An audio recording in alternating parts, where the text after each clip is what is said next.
wouldn't solve any problems. I used to have a blog. It was just, idle ranting, miscellaneous thoughts. It was nothing, right? There was no substance, but it was funny and it was easy to write, and people enjoyed it. But it solved nothing, right? It added nothing to any conversation.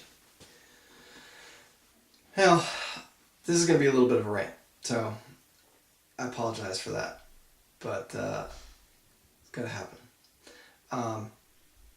And I think there's a couple points come out of it. I've been on Facebook for near a decade now. Most of my friends are running related. I'm a race director for a couple of ultramarathons. A ultramarathon now. So I RD'd. I was an ambassador for a couple of running related companies. And so my friends list grew based on that. So in terms of political diversity, there's a wide array of political beliefs. There's communists, there's statists, there's voluntarists, there's everything in between. And that's just what it is. And I tend not to comment on those posts. Mostly because, it could be a customer, and secondly, because it doesn't get anybody anywhere usually, right? Very few times can you actually have a conversation on Facebook or Twitter or whatever where something is actually conveyed, some sort of information, some sort of thought is actually changes a mind or it makes somebody think.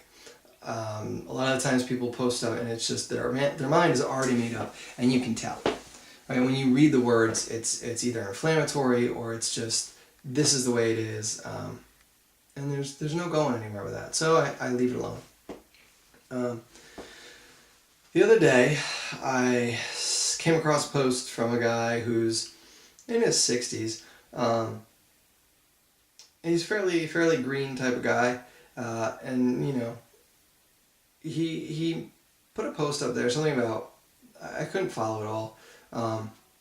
There was a video that didn't make much sense to me, but I don't really know my leftist policies or the leftist breakdown of political factions. But he said something to the effect that, we need to do away with the duopoly. So anytime somebody says that, I'm all for it. Let's start there. Let's have a conversation that starts with breaking down the duopoly. How do we do that? And then we can, if we can do that, then we're money ahead. Now, if you're going to go forcing some other political ideology on me, then we can have our disagreement about that. But to start, let's work on taking this monstrosity of a state down, right? Let's take it apart. And so I kept reading. And then he goes on to call the duopoly the Democrats and the Republicans / libertarians. And with that, I took a little bit of offense. Now, nothing in the post was inflammatory, so I thought I'd add my 2 cents. And I said, basically, while I agree that the duopoly is no good, I wouldn't categorize Republicans and libertarians together. There's lots of differences there, and they're not really the same at all, right? Libertarians aren't backed by corporate money. And that was one of the points that he was trying to make, was that libertarians and Republicans are all bought and paid for by the same people. So anyway, I said what I said, and all of a sudden the comments started coming in, and capitalism is fascism, and that I'm a fascist, and that libertarians are just racists, they're bigots, they're sexists, they're misogynists. The list went on, and it took me back for a second. I said, wait a minute, who is, where is all that coming from? Because if you know anything about libertarians and that ideology and what they believe, you'd know that they're not a racist, that they're not bigots, they're not misogynists, they're not sexists. Okay, they just didn't get that, right? And who was the first party to really promote or accept or advocate for the rights of gay marriage or same-sex marriage, right? Who was that? It wasn't the Democrats, it wasn't the Republicans, it was the Libertarians. So how bigoted can the Libertarian movement be, right? You might have some outliers, but to call all Libertarian, just get out of here. And I think that was one of the points, right? They had no idea what they were talking about. They were just going off whatever they had been fed. That's something to hold on to for later. But we keep going on, and as soon as the names started coming out, I kind of walked away. I went back to check, and somebody had blocked me. I didn't even respond. But as soon as the names came out, the racist, bigot, misogynist, blocked. It's a really good way to have a conversation. Just block somebody, right? So obviously, no one was that person wasn't trying to have a conversation. They were just name calling, and I think even more appalling was the fact that these weren't little kid millennials. These weren't 18, 19, 20, 22, 23-year-old kids. These were adults. These were 60-year-old adults who ought to know better, who ought to know how to have a conversation, how to not shut people down, how to just be, it's insane. How do you make it that far in life without having a conversation, without discussing things? How spoiled rotten can you be to just say it my way and that's it, and I'm not having a conversation, and turn your back on somebody? Anyway, the comments kept going, and one guy said, I feel bad for you libertarians, you have no idea what you stand for, and I always tell you, but you never listen. I've never been able to convince one of you. And just do you know why that is? Because libertarians, the libertarian ideology, the non-aggression principle, is the only thing that adds any sort of logical consistency to anything. All the other ideologies are based on feelings. I feel this way. I feel that way. That's not going to work. At some point, you're going to feel one way, and somebody else is going to feel another way, and it's going to be no good. And we see that happening on the left right now. The left is killing itself over feelings. So yes, that's why you have a very hard time telling a libertarian to change their mind, telling someone who believes in the NAP to change their mind. And of course, the last comment I got was the classic, libertarians are just the Republican light, except that they want drugs and sex. And I really should have commented, but it's like, you walking into a cage match with 10 people who don't want to talk, who are just going to sit there and beat on you, and there's no point. Nobody's going to learn anything, nobody's going to take anything, nobody's going to get anything from it.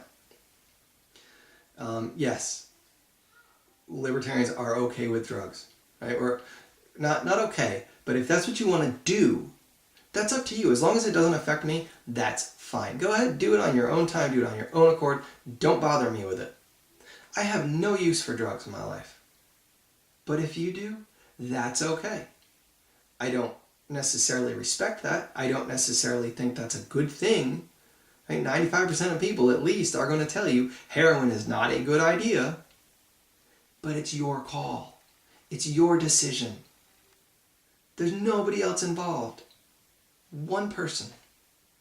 And you're gonna tell one person how to behave, how to act. And sex, I assume by sex they meant commercial sex workers, which is a whole nother topic why that should not even be an issue. When you're dealing with a voluntary contract between two people, and it makes it safer for everybody involved, and it cuts down on human trafficking. But when you don't want to look at the facts and you just want to base things on feelings, that's when you have these problems. That's when you have this idea that drugs and sex are the foundation of libertarian principles. Get out of here. So from there, I think, you learn something, right? And I think it's important to walk away knowing that, okay, so when I talk to people, it's important not to it's important to know the facts, right?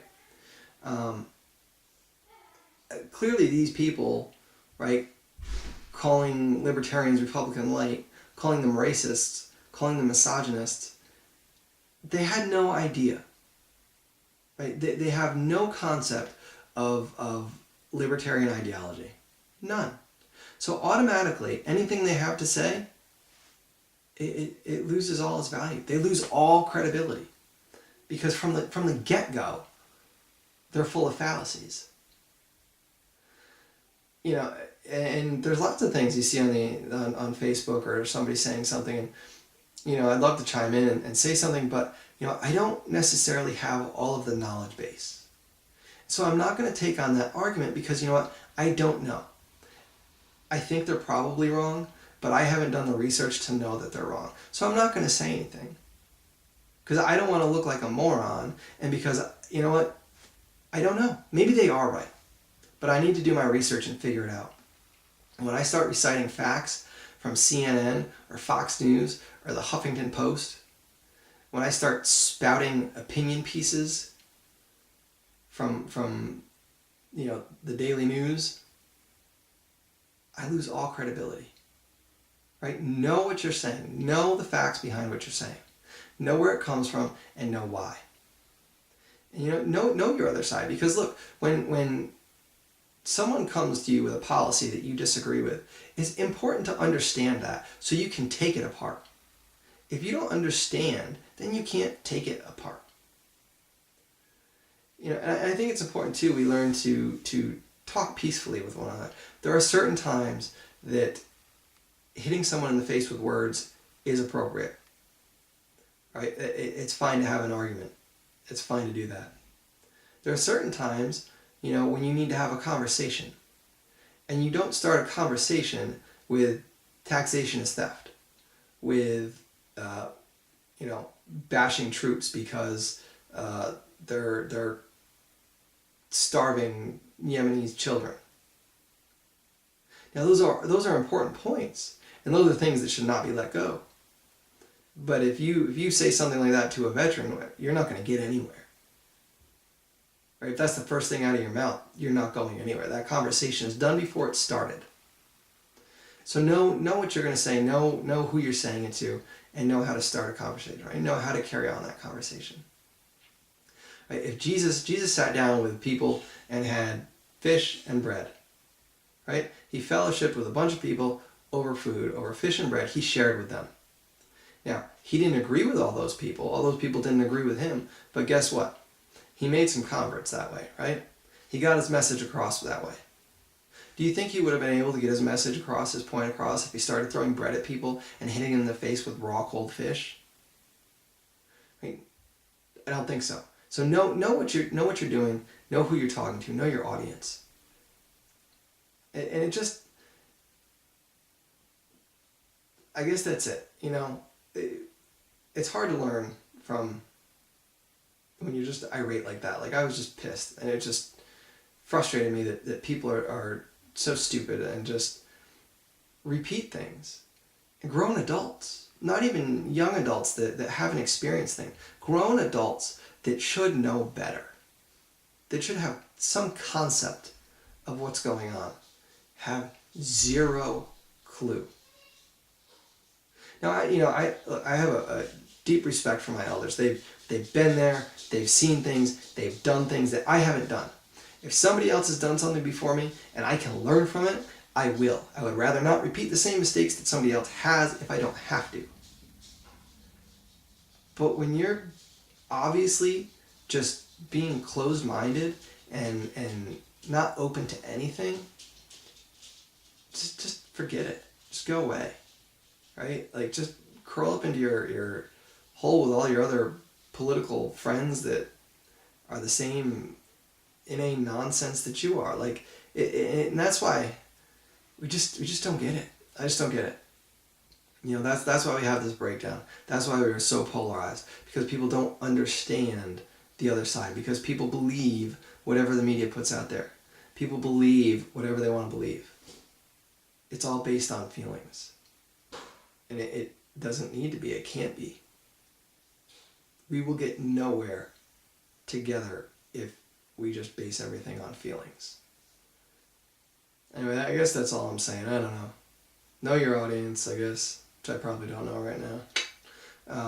Just know who you're talking to, know how to start a conversation, and then know where to go with it, right? If you don't know something, don't say something. Because you look like a fool, and everybody else that associates themselves with you also looks like a fool. So, let me know what you think. Leave a comment, whatever you want to do. You can find me on libertymindedagrarian.com. Search for us on Facebook if you want. Same thing, Liberty Minded Agrarian. Also, new Twitter handle, at LMAPod. We're going to be trying to get a podcast going here in the next little bit. Mid-September, maybe. We'll see. And, of course, Steam it at BPanG. So if you learned anything, great. If not, that's fine too. Get out there, sow those seeds of liberty, and we can all reap sheaves of freedom together. Peace.